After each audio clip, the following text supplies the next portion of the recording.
Welcome to the Slop Farm. Enjoy the video. In this video, I will show how to make eggs tastier step by step. Season at the right time and choose gentle heat to preserve texture. Use a quality fat like butter and finish with flaky salt. Whisk eggs gently for tender curds and add a splash of cream for silkiness.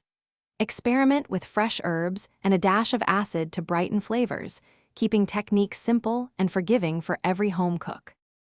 In this video, I will explain how to make eggs tastier step by step. Master low and slow heat to avoid overcooking and retain creaminess. Use a non-stick pan and fold curds gently with a silicone spatula for even texture. Finish with a quick rest so juices redistribute.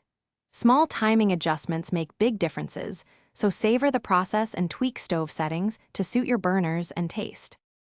In this video, I will review how to make eggs tastier step by step. If you're enjoying the tips, please subscribe and like to help us grow.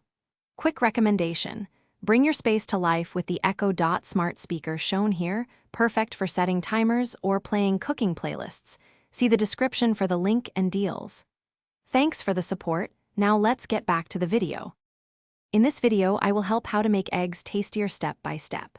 Layer flavors gently. Add grated cheese late so it melts smoothly, and finish with fresh herbs for brightness. A tiny dash of hot sauce or smoked paprika adds warmth without overpowering eggs. Consider finishing oils like infused olive oil or a touch of butter for gloss. These small choices turn ordinary eggs into memorable bites that please every palate. Thanks for watching. Consider subscribing if we helped you today.